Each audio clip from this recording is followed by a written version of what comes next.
ഒരു നാടാകെ കാത്തിരുന്ന കല്യാണം. വരൻ സൂര്യ, വധു മിത്ര. എന്നാൽ ഈ കതിർമണ്ഡപത്തിന് മറ്റു ചില ലക്ഷ്യങ്ങളുണ്ട്. ആരും മറക്കില്ല ഈ കല്യാണ ദിവസം. കാണാൻ കാത്തിരിക്കുക. സ്വയംവര പന്തൽ എല്ലാ ദിവസവും രാത്രി 8 മണിക്ക്.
മോള് ജ്യൂസ് കുടിക്ക്. യാത്ര ക്ഷീണമൊക്കെ മാറണ്ടേ?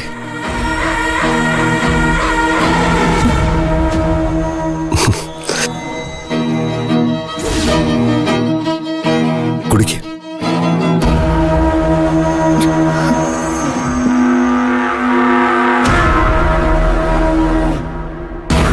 കുടിക്ക് മോളെ.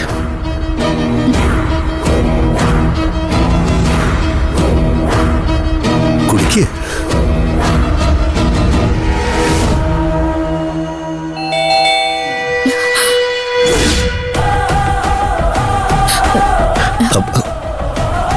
മോള് പുറത്തേക്ക് വരണ്ട.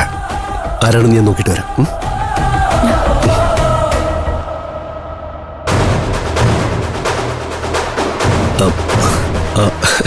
മോളെ ജ്യൂസ് കുടിക്കും.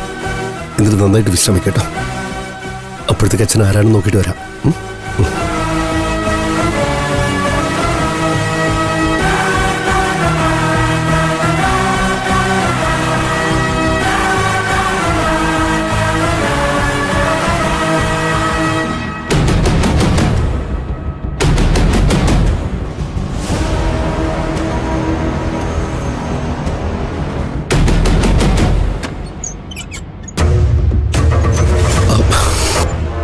സാർ, മായ മാഡത്തിന് രജിസ്റ്റർ ഉണ്ട്. മേഡം ഇല്ലേ അകത്ത്? ഇല്ല, അവൾ ഓഫീസിലാണല്ലോ. അല്ല, ഞാൻ സൈൻ ചെയ്ത് നിന്നാ പോരെ? ഓ മതി. സാർ,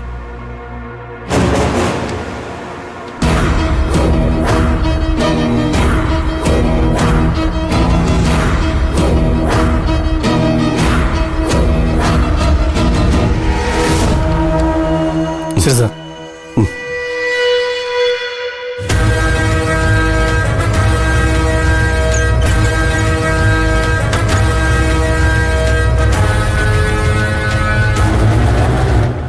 അമ്മയ്ക്കുള്ള രജിസ്റ്റർഡാ. അത് ഞാൻ സൈൻ ചെയ്ത് വാങ്ങി. ഞങ്ങൾ ഒരേ മനസ്സല്ലേ? അപ്പൊ ആര് സൈൻ ചെയ്താലെന്താ?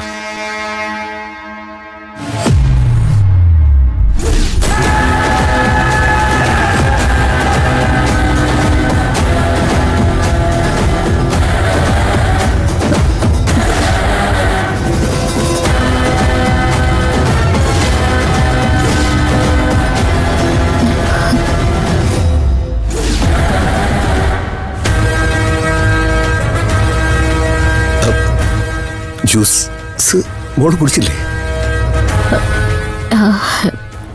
ഇല്ല, എനിക്ക് മനം പുരട്ടുന്നു.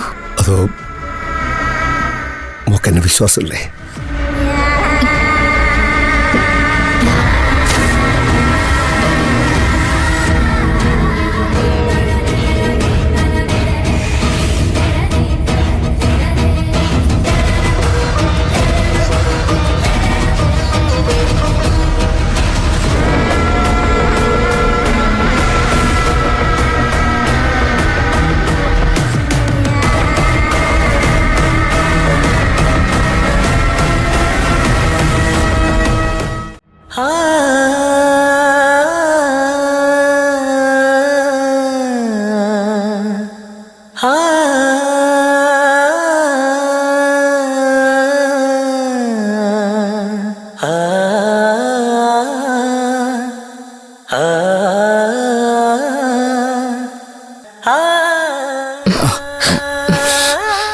വിളിക്കണ്ട, ഞാൻ കണ്ടു. അവളെ താൻ പ്രാണനേക്കാൾ സ്നേഹിക്കുന്നുണ്ടല്ലേ? ഇത് ഈ ജന്മത്തിലെ ബന്ധമൊന്നുമല്ല. അങ്ങനെയാണെങ്കിൽ അതിനിത്ര ആഴം ഉണ്ടാവില്ല. താൻ ജനിച്ചതുപോലും അവൾക്ക് വേണ്ടിയാ. അതിന് ഞാൻ അവളെ പ്രേമിക്കുന്നു തന്നോടാരാ പറഞ്ഞേ? ആദിക്ക് നേരെ ചൊവ്വെ കള്ളം പറയാൻ പോലും അറിയില്ലല്ലോ.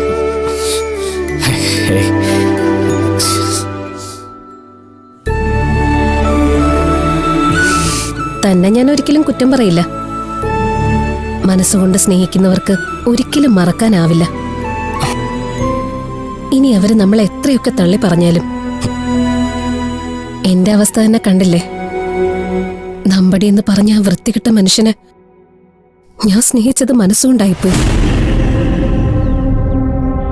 പക്ഷെ അയാൾ സ്നേഹിച്ചത് എന്റെ ശരീരത്തെ മാത്രമാ. അയാളുടെ മോഹന വാഗ്ദാനങ്ങളിൽ വിശ്വസിച്ച ഞാൻ വീട് വിട്ടിറങ്ങിയത്. അച്ഛനും അമ്മയും ടീച്ചേഴ്സായിരുന്നു. ലോകവുമായി യാതൊരു ബന്ധമില്ലാതെയാ എന്നെ എന്റെ അനിയത്തെ അവര് വളർത്തിയത്. കാലത്ത് അവർക്കൊപ്പം സ്കൂളിൽ പോവും, വൈകിട്ട് അവർക്കൊപ്പം തന്നെ തിരിച്ചും വരും. ടീച്ചേഴ്സിന്റെ മക്കളെന്ന നിലയിൽ സ്കൂളിലൊക്കെ ഞങ്ങൾക്ക് നല്ല പ്രിഫറൻസ് ആയിരുന്നു. എന്റെ നിർബന്ധത്തിന് വഴങ്ങിയ അവരെന്നെ BSc നഴ്സിംഗ് പഠിക്കാൻ ബാംഗ്ലൂരിലേക്ക് വിട്ടത്. അവിടെ വെച്ചാ ഞാൻ നമ്പടി മുതലാളിയെ പരിചയപ്പെട്ടത്. ലോകത്തിന്റെ കാപട്യം അറിയാത്തതുകൊണ്ട് അയാൾക്കെന്നെ പെട്ടെന്ന് പറ്റിക്കാൻ പറ്റി. അന്നുവരെ അറിയാത്ത സ്നേഹവും സ്വാതന്ത്ര്യവും ഒക്കെ കാണിച്ച് അയാൾ എന്നെ വരുതിയിലാക്കി. ഫസ്റ്റ് ക്ലാസ്സോടെ കോഴ്സ് പൂർത്തിയാക്കിയപ്പോൾ ഇന്ത്യക്കകത്തും പുറത്തും ഒരുപാട് നല്ല ഓഫറുകൾ വന്നിരുന്നു. പക്ഷെ അയാൾ എന്നെ വിട്ടില്ല. കരഞ്ഞ് കാല് പിടിച്ച് എന്നെ ഇങ്ങോട്ട് കൂട്ടിക്കൊണ്ടുവന്നു. ഇവിടെ വന്നപ്പോഴയാളുടെ തനി നിറം ഞാൻ തിരിച്ചറിഞ്ഞത്.